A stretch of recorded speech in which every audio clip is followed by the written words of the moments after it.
valid way to play. It is much harder to play that way, I think. Much harder to know where you are. Kalmucker will bet this flop. Must know he has the best hand on this board a ton of the time. And pretty legitimate call from Black Mojos with king high. Well, if Kalmucker had doubts as to whether he had the best hand or not, that should seal it for him. Very rare that he doesn't with jacks and twos and an ace kicker. He'll continue to fire. And what does Black Mojos think of this situation? He does have king high on a low paired board. And he will continue to call, as is his way, and he will catch.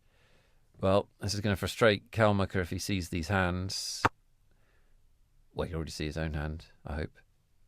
But if he sees Black Mojos just caught him on the river, he will be slightly disappointed.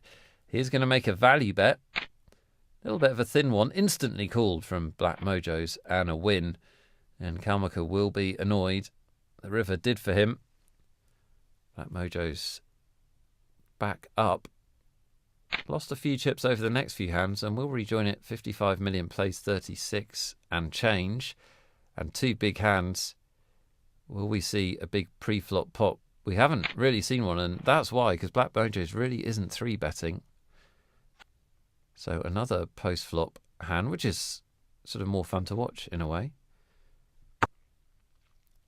Black Mojos with pocket sevens is still in front. It'll go check, check. And Kalmucker can now hit a jack for the winning hand. Black Mojos will sort of be guessing here as to whether his sevens are good or not. We can see that they are, but if he calls this bet, does he call a river bet?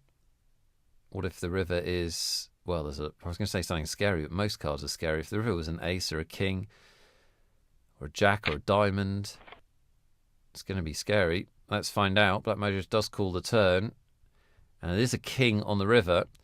That makes Kalmucker's hand, but even if it didn't, could Black Mojos call a bet on this river? Going to find out. It's so hard playing. Oh, wow. Kalmucker checks it. Well, that caught me off guard. Very surprising that he didn't value bet that one.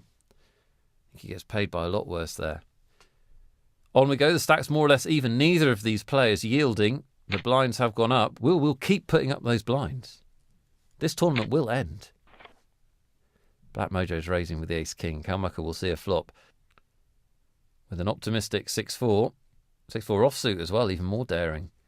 Does make a pair. Not doing him much good at the moment. Black Mojo's in command.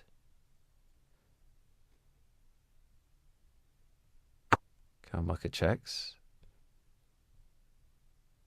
Black Mojo's could elect to check here. He does just go ahead and bet. Definitely one option is to check there and try and get paid on the turn and river with your opponent having ruled out you having an ace. And wow, he gets raised by Kalmucker. Well, Kalmucker's timing is off here. Decided to make a move with bottom pair. Black Mojo's will be going nowhere. The only question is, does he call or does he raise again? Yeah, I like the call. Oh, 6 on the turn for Kalmucker is an awful card for Black Mojo's. Twice the pot size bets left in their stacks. Black Mojo's could go broke here. Kalmucker with the hidden 2 pair leads out. I mean, in Black Mojo's seat, I think a lot of us would put the money in. He is just going to flat call. We'll see if the river can save him in some way. Well, that might. I guess it does make the board look scary. Kalmucker will shove, and Black Mojos has the decision. If he calls, this tournament is all but over. He does call, and you can understand why. He'll get the horrible news that he's been done on the turn, and that is going to be the decisive pot, I think. Over 90 million in it, and it leaves Black Mojos crippled. Kalmucker with the 2 pair on the turn and now just needs to mop up the last few remaining chips held by Black Mojos. Very unlucky. I think you can totally understand him putting his money in there. But he is in trouble. Needs to double up several times. He could do it here, of course. 9-3 dominates 3-2. A couple of quality hands. And Kalmucker finds the deuce. Well, He's shown the one precious gift you need at final tables, and that is to find cards when they matter. A couple of big escapes for him early on, and didn't he make the most of it? A fun heads up, I hope you enjoyed it. But it does end with Kalmuka, the Bulgarian player, emerging victorious. $234,000. He had the most chips at the time of the chop, and he wins the most money, as well as the Sunday Million title. Confirmation of all the payouts after that unusual 6-way chop.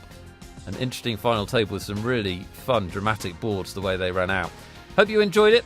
I hope we'll see you playing and, of course, watching the same time next week. From everyone here at PokerStars.tv, I'm Nick Wealthall. I'll catch you very soon.